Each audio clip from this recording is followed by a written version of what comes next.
জীবনে ভালো সময়ও আসবে, জীবনে খারাপ সময়ও আসবে, জীবনে ব্যস্ততাও আসবে, আবার ফ্রি সময়ও থাকবে।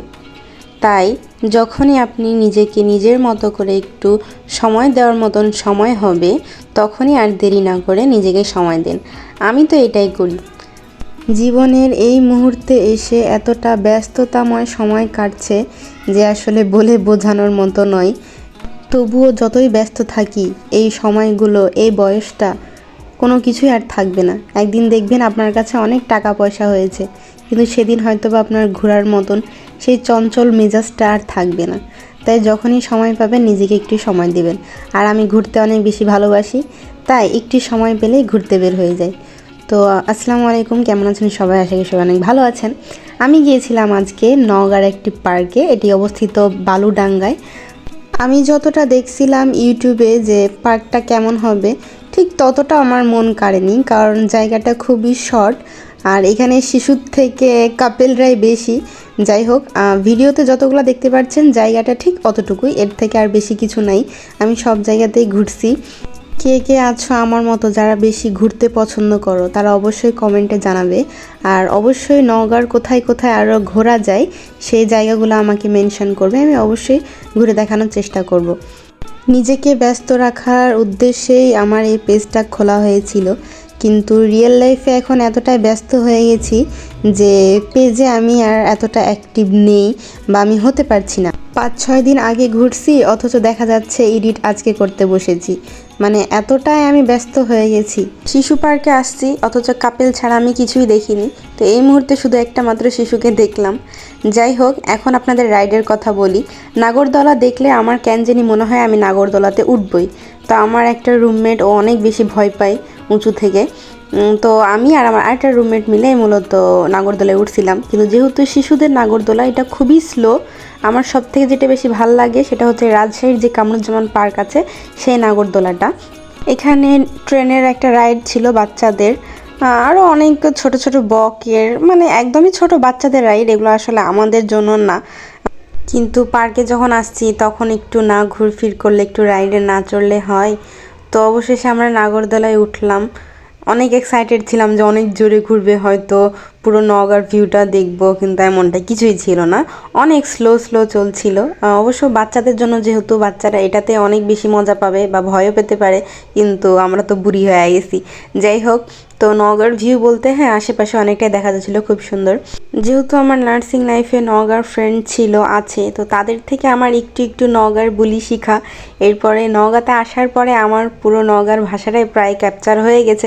এখন আমার মনে হচ্ছে আমি রাজশাহীর মানুষ না। প্রত্যেকটা জায়গাতেই ভালো খারাপ থাকবে, এটা খুবই স্বাভাবিক। আমাদের মানুষের মধ্যে অনেক পজিটিভ নেগেটিভ আছে, কিন্তু তার মানে এই না যে নওগাঁ খুবই ভালো বা নওগাঁ খুবই খারাপ। আমি নওগাঁ আসার আগে এক একজনের মুখে এক এক রকম কথা শুনেছিলাম। তো কিছু মানুষের থেকে আমি পজিটিভ রিভিউ পাইছি, কিছু মানুষের থেকে আমি নেগেটিভ রিভিউ পাইছি। এখন বর্তমানে আমি যতটা চলাফেরা করতেছি, আমার কাছে মনে হচ্ছে অ্যাভারেজ ঠিক আছে। কারণ একটা জায়গায় সব কিছু পজিটিভ থাকবে এমনটা নয়। আপনি কেমন সেটা আগে বিচার করেন। আপনি যেরকম, আপনার চোখে সেরকমই সব কিছু লাগবে।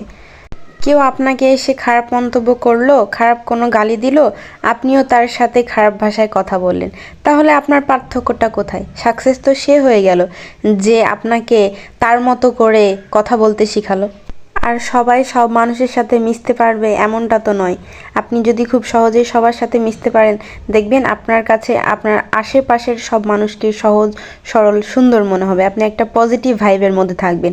আর সব সময় যদি মনের মধ্যে বাধা, দ্বন্দ্ব এসব লেগেই থাকে, দেখবেন আপনি কোনো কিছুতেই শান্তি পাবেন না।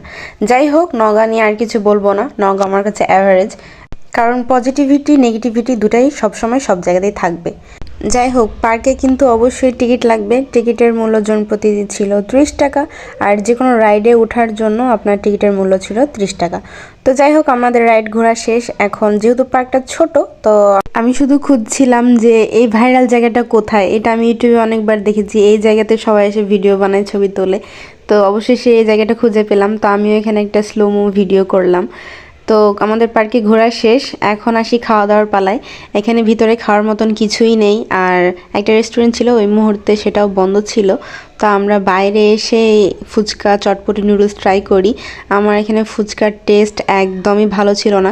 এমন না যে নওগাঁর টেস্ট খারাপ ফুচকার, কারণ অনেক অন্য জায়গায় আছে যেগুলো আমি খেয়েছি সেখানে টেস্ট ভালো ছিল, তবে এখানে টেস্টটা ভালো ছিল না। অবশেষে আমরা হেলদি ফুড মানে আমাদের আদর্শ খাবার ডিম খাইলাম। তো অনেক চাঁদনি রাত ছিল, হয়তোবা পূর্ণিমা চলছে, তো অনেক উপভোগ করছিলাম, অনেক ভালো লাগছিল। চাঁদ দেখতে আমার অনেক বেশি ভালো লাগে। আসলে আমার মতন আছে অনেকে যাদের চাঁদও বেশি ভালো লাগে। যেহেতু এখানে খাওয়া দাওয়া করে আমাদের মন তৃপ্তি হয়নি, তারপর আমরা চলে গেছিলাম কেডির মোড়ে। তো এখানকার বার্গার ভাইরে ভাই অস্থির, রাজশাহীর থেকেও বেস্ট এমন বার্গার আমি কোথাও খাইনি। অনেক অনেক বেশি মজা ছিল। আপনারা যারা নওগাঁর আছেন তারা তো বুঝতেই পারছেন কতটা মজার। তো এই ছিল আমার ওই দিনের ছোটোখাটো ব্লগ ঘুরফির। ব্যস্ততার কারণে আমি সঠিক সময়ে ভিডিও আপলোড দিতে পারি না, আর আমি এখন পেজেও অনেকটা অ্যাক্টিভ না, কারণ আমি আমার রিয়েল লাইফ নিয়ে অনেকটা ব্যস্ত হয়ে গেছি। আসলে নার্স হওয়া আসলে এতটা সহজ বিষয় না।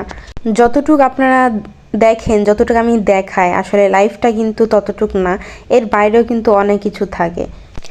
যাই হোক, আমি চেষ্টা করব অ্যাক্টিভ থাকার, যদিও আমার দ্বারা পসিবল না। তো আজকের ভিডিও আর বড় না করি, এই পর্যন্তই। সবাই ভালো থাকবেন, সুস্থ থাকবেন, আর আমার জন্য দোয়া করবেন।